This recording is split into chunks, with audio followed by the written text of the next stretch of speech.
Hoy vamos a estudiar el libro de Apocalipsis. ¿Cuánto dicen gloria a Dios?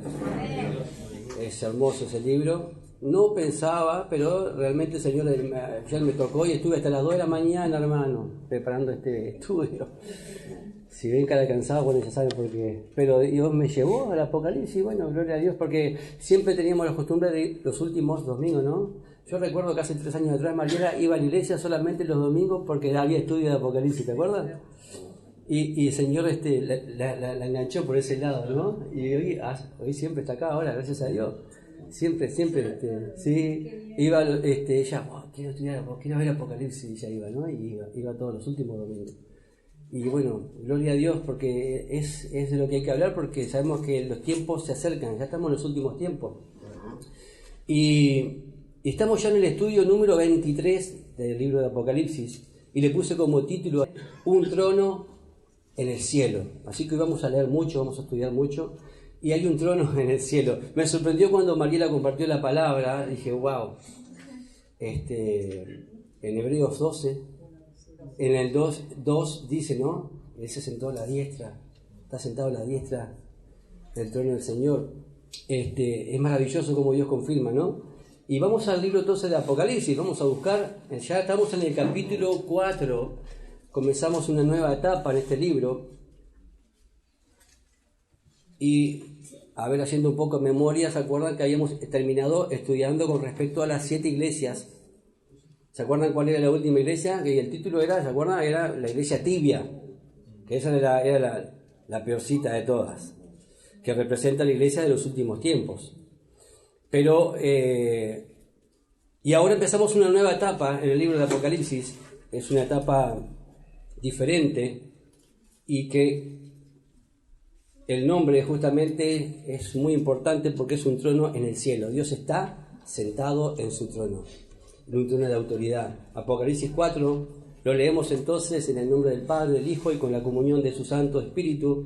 Dice así: después de esto miré y aquí una puerta abierta en el cielo, y la primera voz que oí como de trompeta hablando conmigo dijo: sube acá y yo te mostraré las cosas que sucederán después de estas. Y al instante yo estaba en el Espíritu, y aquí un trono establecido en el cielo, y en el trono uno sentado, y el aspecto del que estaba sentado era semejante a piedra de jaspe y de cornalina, y había alrededor del trono un arco iris, semejante al aspecto de esmeralda. Hasta ahí leemos en el nombre de Jesús. Bien, hermanos, muchos quieren saber lo que hay en el más allá. Sabemos bien, mucha gente quiere saber qué es lo que hay, ¿verdad? Después de la muerte, de esta vida física. Nosotros sabemos que el mundo espiritual es más verdadero, por así decirlo, que en el mundo empírico, que el mundo que podemos ver. El mundo físico a veces es una falacia, como siempre digo, es algo que, ¿verdad?, tiene apariencia de cosas, pero realmente no son. Pero es más real el mundo espiritual que el mundo físico. Ahora, y no tenemos que buscar, ¿no?, o acudir, a veces que hay gente que acude a otros lugares para ver si algún espíritu, si algo les dice qué va a suceder en el futuro. Y eso sabemos bien de qué estamos hablando, ¿no? Hay gente que acude, ¿verdad?, a brujos, a hechiceros, a tirarse las cartas y pila de cosas que el Señor lo considera como abominable. Eso es abominable entre los ojos del Señor. Nosotros tenemos, ¿verdad?, sabemos bien a dónde podemos acudir para conocer lo que va a acontecer. Es la palabra del Señor. En el Nuevo Testamento, por ejemplo, tenemos a 2 personas, a ver si saben bien, que fueron al cielo, ¿verdad?, y fueron trasladados y llevados a la dimensión desconocida, por así decirlo, ¿no?, al tercer cielo. A ver, ¿quiénes son esas 2 personas en el Nuevo Testamento que viajaron? A ver, acá levanta la mano. Pablo uno, ¿el otro? Juan. Juan, ya está, el que estamos leyendo ahora en Apocalipsis. Pero bien, Pablo y Juan fueron 2 personas que fueron llevados, arrebatados al tercer cielo, ¿no? Ahora, hay 3 cielos. Está el cielo atmosférico, en el cual nosotros estamos en este momento. Está también el cielo interespacial o interestelar, o el cosmos que se le llama, y está también el cielo, ¿verdad? Donde se encuentran las habitaciones, las moradas y los cuarteles generales de Dios. Y eso estamos hablando del mundo espiritual, eso es el tercer cielo. Amén. A Pablo se le prohibió incluso que hablara con respecto a las cosas que había visto, pero acá vemos que a Juan, ¿verdad?, se le permite hablar y expresar libremente todo lo que él vio, que es lo que estamos leyendo ahora. Por eso vamos ahí, Apocalipsis 4:1 dice: después de esto, miré y aquí una puerta abierta en el cielo, y la primera voz que oí como de trompeta hablando conmigo dijo: sube acá y yo te mostraré las cosas que sucederán después de esta. ¿Vieron que dice después de esto y después de esta? Termina con respecto a esa frase, ¿no? Juan es llevado en el Espíritu, ¿a dónde? Al cielo. Es llevado al cielo. Vemos que el Señor lo puede hacer sin que uno tenga que morir. Ninguno de ellos murieron, porque Pablo no murió cuando fue llevado al tercer cielo. Él siguió incluso después, 14 años más adelante, él cuenta la experiencia que tuvo. Y Juan estaba en la isla de Patmos, ¿verdad? Que estaba ahí preso en la isla de Patmos por causa del testimonio de la palabra, porque él hablaba abiertamente de Jesucristo. Y después él siguió viviendo hasta que fue viejito. Él estuvo. Juan dice que aproximadamente esta revelación la tuvo a los 80 y algo de años, 90 años casi. Fue el siervo de Dios que más tiempo vivió, fue el más longevo de los que estuvo con Jesús, fue Juan, el apóstol Juan. Ahora, la única verdad con respecto al cielo se encuentra, y con lo que va a suceder en el futuro se encuentra, ¿dónde? En la palabra de Dios, en la Biblia. Es la única verdad. Muchos muchos pueden decir cosas del cielo y cosas, pero realmente no es la verdad. La única verdad con respecto a lo que sucede en el cielo y todas las cosas que se manifiestan está solamente en la palabra de Dios. En este libro tan maravilloso podemos saber con anticipación dónde pasaremos la eternidad, y todo lo que vamos a ver son cosas maravillosas. Pero el Señor no nos deja a veces ver todo de verdad o conocer todo específicamente. Eso va a ser lo maravilloso, porque vamos allá y nos vamos a sorprender realmente con lo que vamos a ver. ¿Se acuerdan en Apocalipsis 1, versículo 19? También el apóstol Juan, cuando estaba escribiendo Apocalipsis, dice: escribe las cosas que has visto, le dice también el Señor, y las cosas que son. Las que has visto, o por ejemplo, está hablando con respecto a Jesucristo, cuando él lo vea a Jesús glorificado, porque Juan había visto a Jesús cuando caminó terrenalmente por la tierra. Y después la última vez que lo vio, ¿verdad? Lo vio en la cruz, crucificado, fue el único discípulo que estuvo ahí a los pies de la cruz. Y también lo vio cuando ascendió, lo vio, pero después lo ve glorificado en Apocalipsis, que es un Jesús totalmente diferente. Totalmente diferente. Está él con toda su gloria. Y Juan empieza a describirlo. Y después dice los que son, con respecto a la iglesia. Y después las que han de ser, con respecto ahora a lo que va a empezar a Juan a comentar en el capítulo 4. La frase después de estas en el original es metatauta, para los que quieren escribirlo, es simplemente después de estas se dice metatauta en el griego original, ¿no? Y también empleada ahí en Apocalipsis 1, capítulo 19, que describe, ¿verdad?, todas esas veces que describe después de esto lo que has visto, ¿no?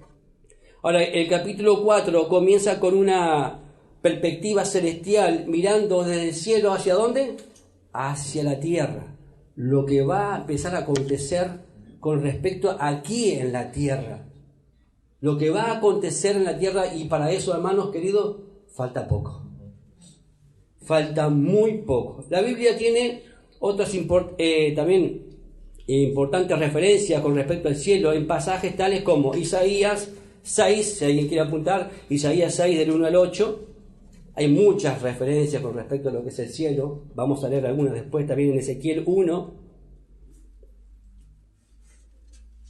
Y en pasajes que describen también el tabernáculo, el cual simboliza la presencia del cielo también, ¿no? En Éxodo 25 al 32 y en Éxodo 35 al 40. En la descripción de las cosas celestiales, Juan utiliza también símbolos. Vamos a ver muchos símbolos en Apocalipsis, pero sin embargo no todo es simbólico. Hay algunas cosas que sí, otras cosas que no, porque ¿cómo podemos nosotros expresar cosas que nadie vio? Como un ciego, por ejemplo, nosotros podemos explicarle a un ciego que nunca vio nada, ¿cómo podemos explicarle qué es una nube, por ejemplo? Lo mismo le sucede a Juan. Él tiene que con símbolos tratar de hacernos entender o interpretar qué es lo que él ve. Es muy difícil, me imagino, para Juan tratar de poder hacer entender, más él que vivía en aquella época. Estaba viendo el futuro. Se imagina una persona que viaja al futuro miles de años y se encuentra que ve autos, por ejemplo, una persona que no conocía autos, que ve aviones. ¿Cómo describe esas imágenes que él ve? Debe ser sorprendente. Y ver todavía todo lo que empieza a acontecer en el mundo y sobre todo ver a Jesús o ver al Señor, cómo con palabras podemos describir a alguien tan maravilloso. Es casi imposible, ¿verdad? ¿Cómo podemos describir? A veces uno le cuenta, cuando uno viaja, ¿no? O alguien experimenta algo lindo. Che, ¿cómo te fue? Lindo, lindo. ¿Y cómo estuvo? Maravilloso. ¿Y vos querés que te cuente más? Pero no te puede explicar más, porque no hay palabras para explicar. ¿Cómo se puede explicar eso? Me imagino, Juan, habrá sido casi imposible. Por eso también debemos de entender, tener en cuenta, ¿verdad?, de la naturaleza de los símbolos. El símbolo siempre es inferior a la realidad. Tenemos que tener en cuenta eso. El símbolo siempre es inferior a la realidad, porque no hay manera de poder explicar lo que es la realidad de lo que estamos viendo. La realidad del cielo es aún más grande que la descripción que tenemos de ella. Tenemos que tener en cuenta eso. Es muy poco lo que podemos saber con respecto al futuro, pero debemos estar bien seguros de que tenemos verdad. De lo poco que sabemos, estar seguros que si Dios no nos muestra ese poco, es porque quizás nos quiere sorprender cuando lleguemos allá. Hay veces que gente quiere... ¿Y qué más? ¿Qué más? ¿Qué más? No, hermano, tranquilo. Ya lo que sabés, lo que Dios nos permitió conocer, dale la gloria a Dios. Porque quizás Él te quiere sorprender. Y no, por supuesto que nos va a sorprender cuando estemos allá en su presencia. Amén. Vamos a quedar maravillados. De Apocalipsis 4 a Apocalipsis 19 tenemos un periodo de tiempo de juicio de Dios sobre el mundo entero. Acá empieza, en Apocalipsis 4, un periodo de juicio sobre el mundo entero. Este periodo es conocido como la aflicción mesiánica o la gran tribulación. Amén. De eso vamos a empezar a hablar. Los juicios de Dios son anunciados por un libro que trae 7 sellos, 7 trompetas, 7 señales y 7 copas derramadas que hablan con respecto a la ira de Dios. Amén. De eso está hablando. Por eso en Apocalipsis 4 nos introduce al lugar de donde sale el juicio. ¿Dónde es donde sale el juicio? El trono de Dios. Ahí empieza a suceder todo lo que vamos a ver después, que es asombroso, y como les digo, no se puede describir con palabras lo que realmente va a suceder sobre esta tierra. Juan entra al cielo y Juan, ¿verdad?, es llamado al cielo en Apocalipsis 4, y ahí dice: después de esto miré y aquí una puerta abierta en el cielo, y la primera voz que oí, como de trompeta, hablando conmigo, dijo: sube acá, y yo te mostraré las cosas que sucederán después de esto. Bueno, después de esto en Apocalipsis, ¿verdad?, está hablando con respecto a que después de que Él trata y habla con su iglesia, después que Él corrige a su iglesia, después que le dice: arrepiéntanse a su iglesia. Él primero trata ¿con quién? Con su iglesia, con su pueblo. Después va a tratar con el mundo. Y ahora aquí empieza en el capítulo 4 a tratar ese Dios soberano, ese juez justo, sentado en el trono, con el mundo. Ahora vemos acá que Juan ve esta visión, ¿no? Dice, y la primera voz que oí, está hablando con respecto a aquella voz que escuchó también él en Apocalipsis 1, versículo 10, que le hablaba, ¿no?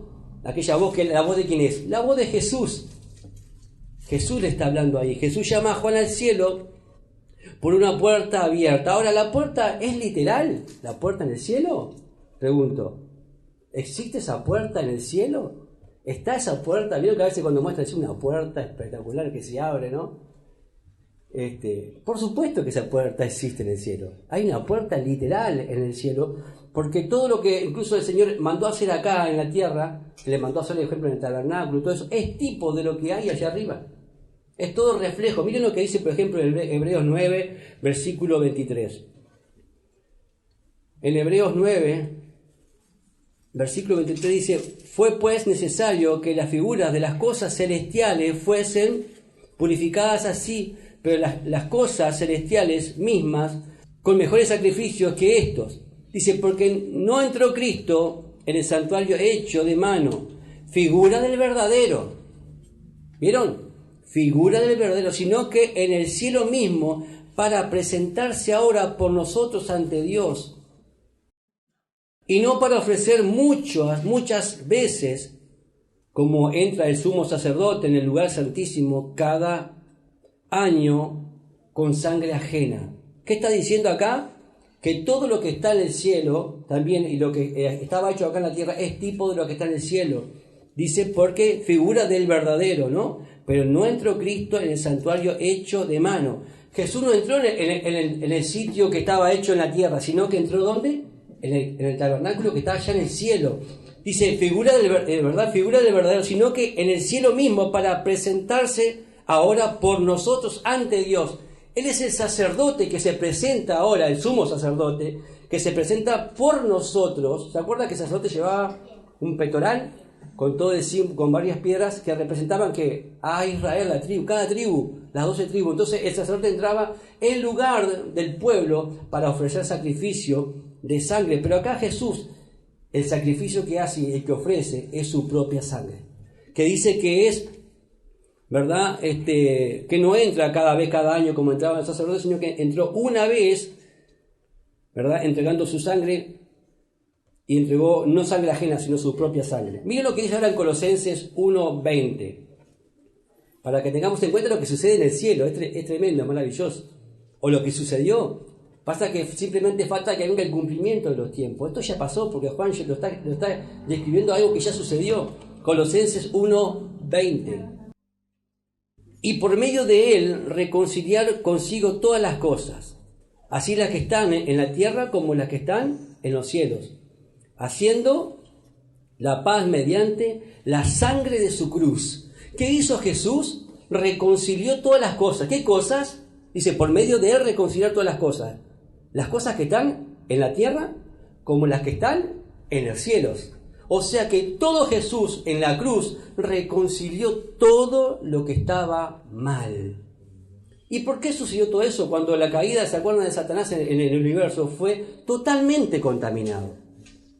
Vemos incluso todos los planetas, ¿no? Nos vemos los planetas cuando decimos, ¿qué pasó que acá? Incluso los científicos dicen acá, como que hubo vida, como que pasaron cosas. Nos vemos todos, ¿verdad? Con cráteres, como que hubo una gran catombe. ¿Qué sucedió cuando Satanás se rebela contra Dios? Hubo una gran catombe, claro que sí.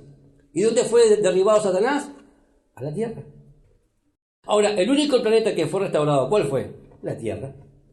El Señor lo restaura, porque cuando leemos en Génesis 1:12, ¿qué dice? ¿Cómo estaba la Tierra? Y la Tierra estaba desordenada. ¿Dios hizo la Tierra desordenada? ¿Verdad que no? ¿Por qué estaba desordenada? Porque había sucedido algo antes. Ahora vemos acá, la tierra estaba desordenada y vacía, y las tinieblas, dice, estaban sobre la faz del abismo. ¿De qué habla de tinieblas? Cuando habla de tinieblas, ¿de qué habla? De Satanás. Porque las tinieblas, que es ausencia de luz. Pero dice que, miren, el Espíritu de Dios se movía sobre la faz de las aguas. Acá vemos el Señor, el Espíritu de Dios, cuando dice se movía, significa empollar. Estaba creando vida. Estaba acomodando todo el desorden que había sucedido, quién sabe cuántos miles de millones de años. Pero el enemigo había caído acá, y el Señor dice que en la cruz, después, restaura todo. Yo me imagino después todos los planetas con vida, me imagino todo el cosmos, todo restaurado, todo realmente de una manera maravillosa, porque el Señor ya lo hizo todo en la cruz del Calvario. Ahora, dice que el Señor le habló a Juan con voz de trompeta, ¿no? La voz de trompeta habla de una voz fuerte, de verdad que le habla claro a Juan, de eso está hablando. Era una voz de trompeta como aquella trompeta que se usaba para la congregación de Israel, para unir al pueblo y la congregación de Israel, y también para reunir a un ejército a la batalla. De esos dos tipos de voces está hablando.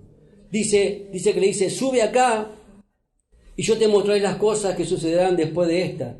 Se le mostró a Juan cosas, cosas con respecto a al futuro, a lo que iba a suceder, que sucederán después de esta. Y no habla con respecto a los días de Juan, está hablando con respecto a a lo que va a suceder en el futuro. Porque mucha gente decía así, después hubo problemas, hubo incluso una guerra mundial, otra tercera guerra mundial, y gente cree que esos acontecimientos fueron lo que son estos cataclismos. No, hermano, no se acerca, no se asemeja en nada con respecto a lo que va a suceder en el futuro, en lo que Juan empieza a describir acá a partir del capítulo 4. Te puedo asegurar que no tiene nada que ver una cosa con la otra. Ahora, por lo tanto, lo que Jesús le mostró a Juan, como le digo, son los acontecimientos de Jesús. La primera voz que oí, dice como de trompeta, dice sube acá. Muchos ven acá, por ejemplo, la subida de Juan, que Juan va al cielo como el símbolo del arrebatamiento de la iglesia, ¿verdad? Juan es llamado al cielo por una voz, dice que sonó como de trompeta, como se describe, por ejemplo, el arrebatamiento que está en Primera de Tesalonicenses. Vamos a leer ahí, Primera de Tesalonicenses capítulo 4, versículo 16, que es exactamente igual con respecto a lo que dice acá en Apocalipsis. Primera de Tesalonicenses capítulo 4, versículo 16. Miren lo que dice: porque el Señor mismo, con voz de mando, con voz de arcángel y con trompeta de Dios, descenderá del cielo, y los muertos en Cristo resucitarán primero. Luego nosotros, los que vivimos, los que hayamos quedado, seremos arrebatados juntamente con ellos en las nubes para recibir al Señor en el aire, y así estaremos siempre con Él. Amén.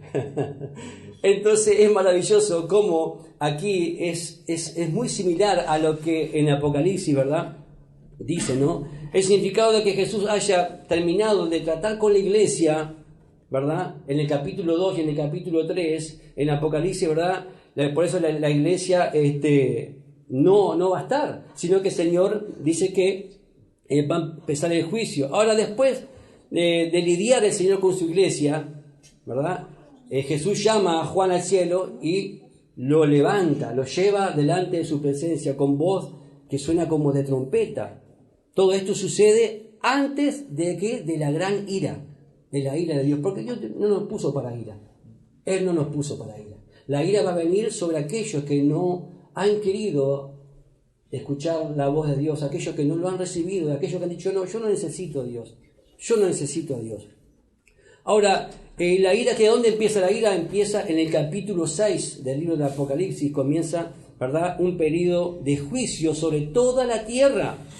Significativamente, desde el capítulo 4 hasta el capítulo 19, donde empieza todo el juicio, nunca aparece la palabra iglesia. Nunca aparece la palabra iglesia. Apocalipsis ¿verdad? Juan sube, dice, en el Espíritu.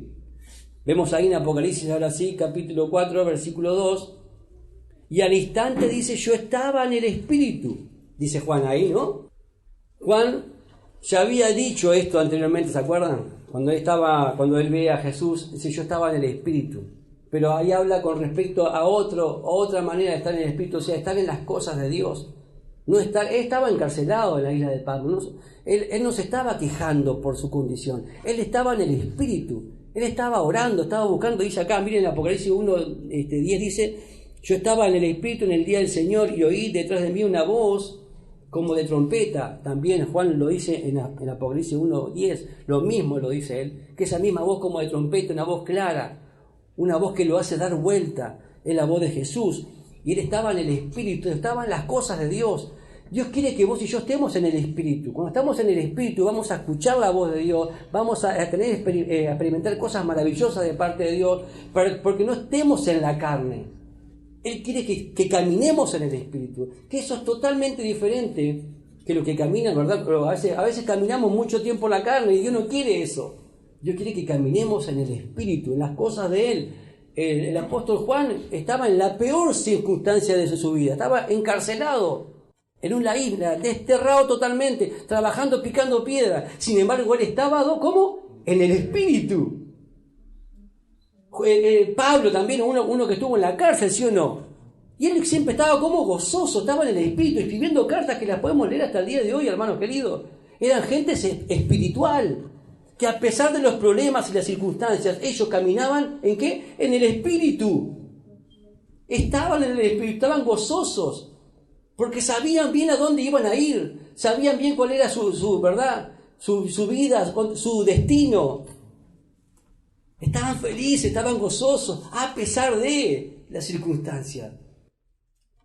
Por eso es una experiencia diferente la que Juan está hablando acá. Él es llevado en el Espíritu, y la pregunta es, ¿dónde estaba su cuerpo, por ejemplo? ¿O dónde estaba su espíritu? Porque si él fue llevado, ¿su cuerpo quedó en la isla o cómo fue el tema? ¿Lo llevó todo enterito para allá? No sabemos eso, porque ni siquiera el mismo Pablo lo sabe. Y ahora vamos a leer eso que habíamos dicho de Pablo que fue llevado. Miren, 2 Corintios 2, versículo 2. Él mismo empieza a decir, conozco a un hombre en Cristo, ¿no? Él empieza como que no se nombra a él, que hace 14 años, si en el cuerpo no lo sé, si fuera del cuerpo no lo sé, Dios lo sabe, dice él, o sea, ni él sabía.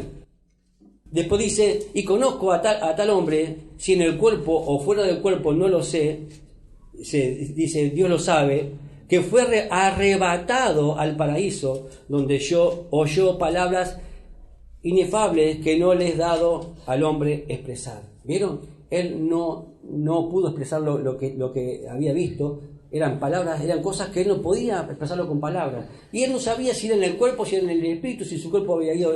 No tenía cómo poder describirlo. Ahora, el punto de enfoque de este mensaje, ¿cuál es? Es el trono establecido en el cielo.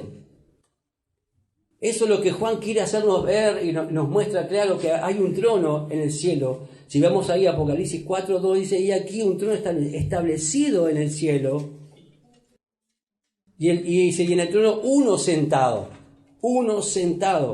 Y aquí un trono establecido. Juan ve como un juez sentándose en su corte judicial para iniciar el juicio y sentencia al acusado.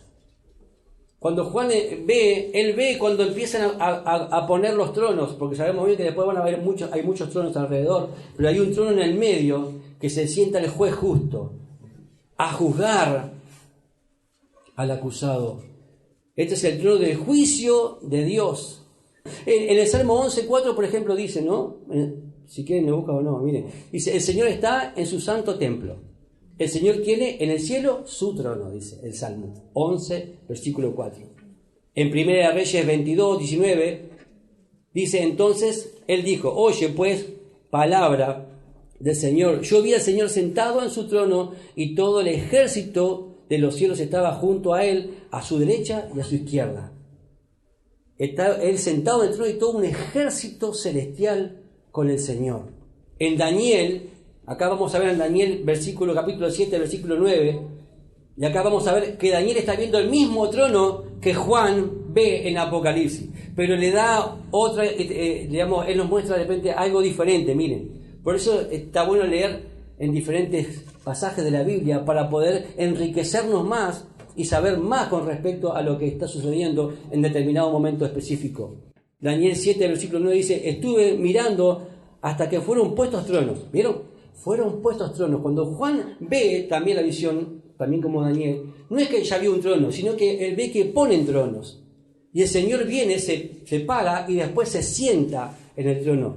Y se sentó el anciano de días. ¿Vieron? Lo mismo que ve Juan, él lo ve ahora, pero de otra manera, que fueron puestos esos tronos, cuyos vestidos eran blancos como la nieve y el pelo de su cabeza como lana limpia, dice Daniel. Su rostro llama de fuego y las ruedas del mismo fuego ardiente. Vemos también que el trono tiene ruedas. Y un río de fuego procedían y salían delante de él. Millares de millares le servían y millones de millones asistían delante de él. El juez se sentó y los libros fueron abiertos. Es exactamente lo que está viendo Juan, que vio Daniel, lo que está viendo Juan, pero vemos aquí diferentes perspectivas, ¿no? Gloria a Dios. La base de aquella gente que son ateas, de la que son, ¿verdad?, del ateísmo o del materialismo, es que no hay ningún trono. Ellos dicen, no hay ningún trono. No hay trono de autoridad o de poder en el universo. Eso es lo que dicen la gente que son ateos.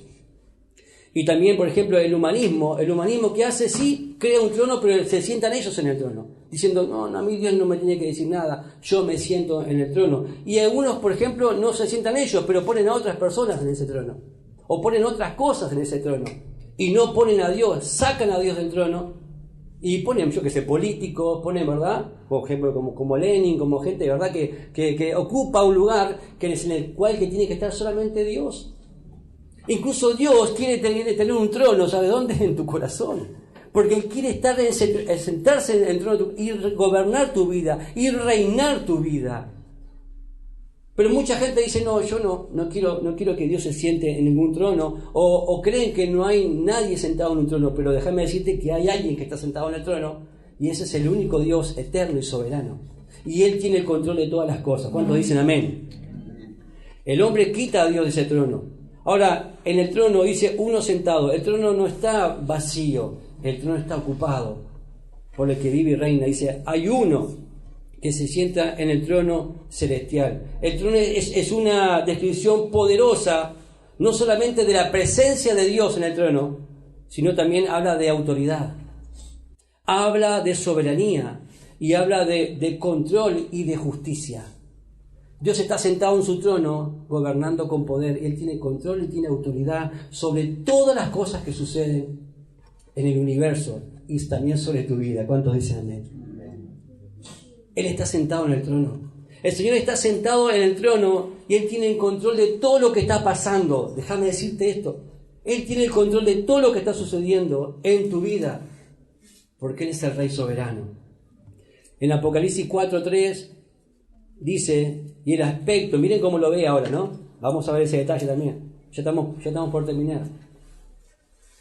Lo que Juan vio en el trono celestial, mire, es tremendo esto. Y el aspecto, o sea, el aspecto de lo que él estaba sentado, era semejante a piedra de jaspe y de cornalina. Y había alrededor del trono un arco iris semejante al aspecto de la esmeralda.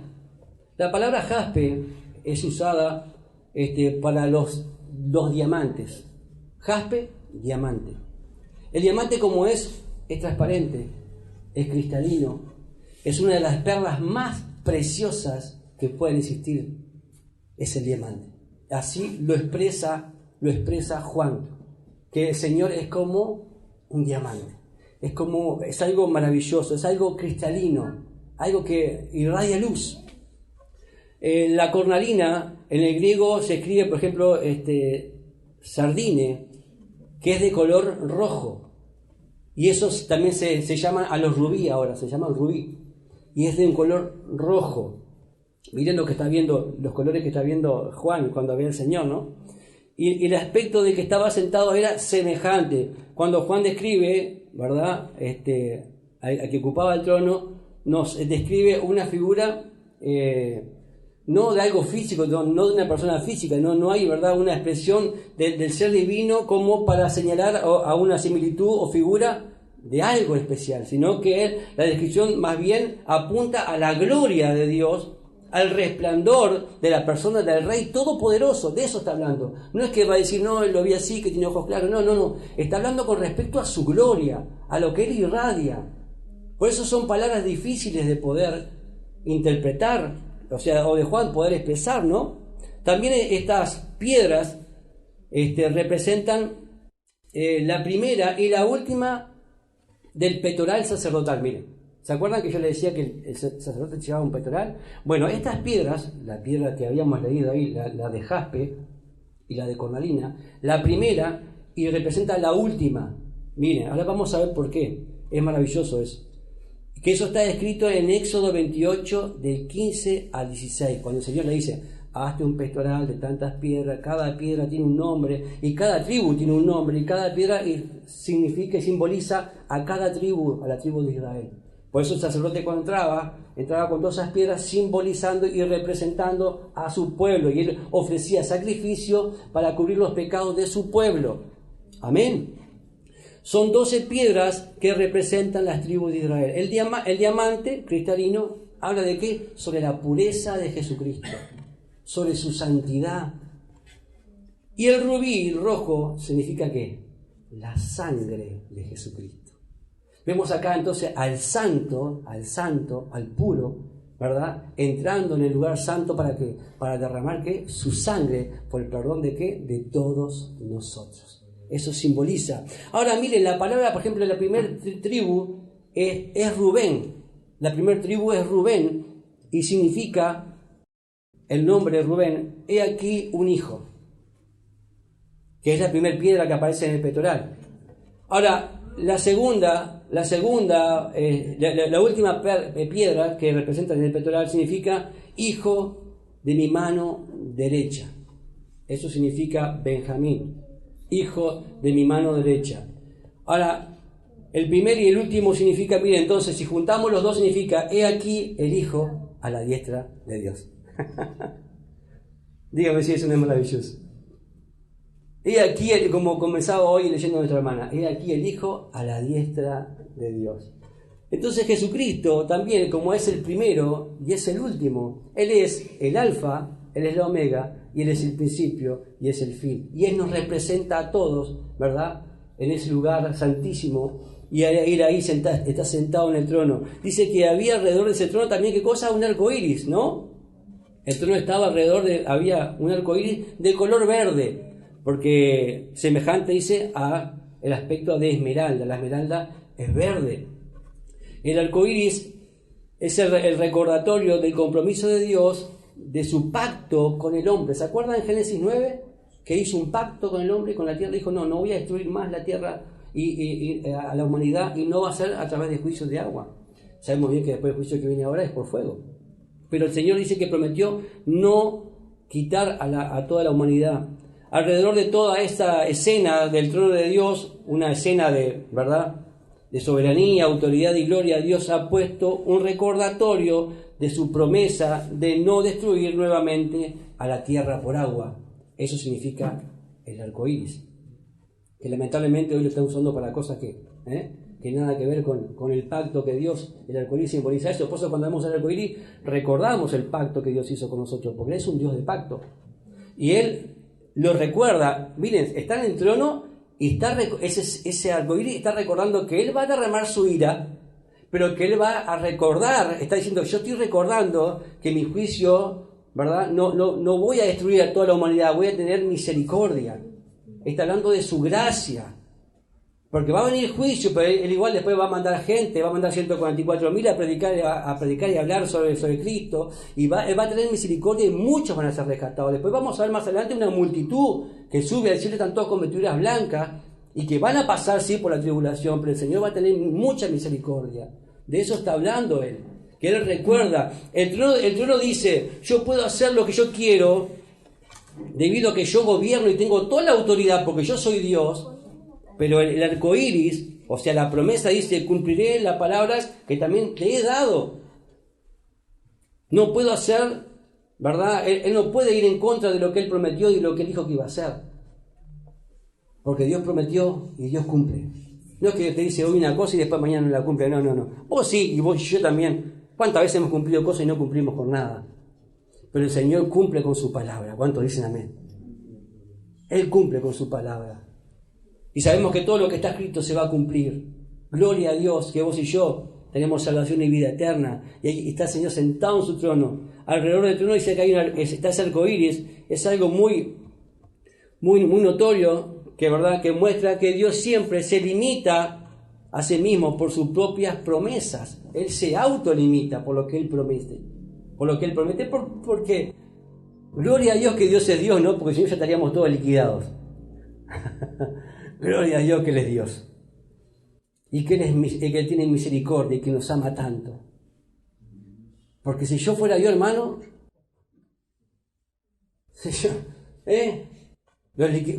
Juan, ¿te acuerdan? ¿Por qué no mandás que descienda a fuego que los consuma a todos? Juan, el discípulo del amor. Gloria a Dios que Él es Dios y que tiene misericordia y que no nos ve como nosotros, ¿verdad? O no actúa como nosotros realmente actuaríamos. Gloria a Dios. El arcoíris es una señal de gracia y del pacto y de su misericordia, el cual siempre está fresca y presente. ¿En donde qué? En su trono de gracia. En su trono de gracia. Está el Señor sentado en ese trono de la gracia. Por eso dice él también en hebreo, acerquémonos pues confiadamente al trono de su gracia para hallar gracia y para el oportuno socorro. ¿Por qué? Porque esto pronto va a suceder. Pronto, esto está a las puertas, pronto el Señor viene por su iglesia y nos vamos todos con Él y el juicio va a comenzar y el mundo va a experimentar la peor hecatombe que pudo haber en toda la historia de la humanidad. El peor sufrimiento, el peor dolor. Hermano, se va a derramar sangre de una manera tremenda, hermano. El Armagedón, la peor batalla va a suceder. La gente se va a querer quitar la vida y no va a poder. Los animales se van a comer a las personas. Va a ser tremendo lo que va a suceder. Pero gloria a Dios que vos y yo no vamos a estar acá. Pero tenemos que predicar el Evangelio porque Cristo está así, mira, a punto de sentarse en el trono. A punto de sentarse en el trono. Y a punto de decir, sube acá. ¿Y qué va a suceder con tu familiar, con tu pariente, con tu vecino? Que supuestamente los queremos. Y como hijos de Dios tenemos que predicar el Evangelio porque Cristo viene. En Génesis 9 el arcoíris, ¿verdad?, aparece después de ¿qué? Del juicio. Pero acá vemos que el arcoíris aparece antes del juicio. ¿Se dan cuenta? Porque el juicio viene. El juicio viene. Y la pregunta es, ¿estás preparado para encontrarte con tu Dios? Dice la palabra. ¿Estás preparado? Porque Él viene a buscar una iglesia pura y sin mancha. Una iglesia que está orando y velando, como aquellas vírgenes que están esperando a su amado. ¿Estamos esperando al amado que va a venir por las nubes y que pronto estaremos con Él? Hermanos, el juicio viene sobre la tierra y esto es solamente el principio de dolores, como lo describe en Mateo 24. Exactamente igual. Cristo viene. ¿Estamos preparados? Es tremendo lo que Juan describe, pero a mí lo que me da gozo y alegría es saber que el Señor está en ese trono, reinando con poder. Y si todavía hay personas que no han entregado su corazón a Cristo, el juicio viene. Entregar tu vida al Señor. Hoy es el día para que puedas entregar tu corazón a Cristo y decirle, Señor, yo quiero que tú reines, que tú te entronices en mi corazón, que seas tú reinando en mi vida, porque esto no es un cuento, esto es real. El Señor viene, el Señor está sentado en su trono. Y vemos en Apocalipsis 4, vamos a leer después hasta el capítulo 19, que el juicio viene sobre toda la tierra. Y después de esto va a venir el milenio. Gloria a Dios. Y van a venir otras etapas más. Pero, hermanos, el juicio viene. Amén. Por eso tenemos que estar firmes, tenemos que estar buscando del Señor, tenemos que salir a predicar la palabra, tenemos que hablar de este que vive y reina por los siglos, que es nuestro Señor Jesucristo, que Él está sentado en el trono reinando con poder. Él tiene poder y autoridad. Él está sentado en ese trono, Él es el Rey soberano. Y Él está sentado en el trono y está guardando tu vida y cuidando tu vida. ¿Cuántos dicen amén? Él tiene el control de todas las cosas, porque Él es Dios. Él es Dios, y cuando Él se sienta, cuando Él dice, bueno, ahora me estás dejando a mí reinar tu vida, llevar tu vida, gloria a Dios, nuestra vida es diferente, ¿sí o no? Y nuestra esperanza está puesta en aquel que vive y reina por los siglos de los siglos, y ese es nuestro Señor Jesucristo. ¿Cuánto dicen gloria a Dios? Amén. Vamos a orar, y dar gracias a Dios por esta su palabra. El Ministerio Palabra de Vida desea conocerte. Síguenos en nuestras redes. Instagram, palabraDeVida.uy. Facebook, Palabra de Vida Uruguay. YouTube, Iglesia Evangélica Palabra de Vida. WhatsApp, 094 226 411.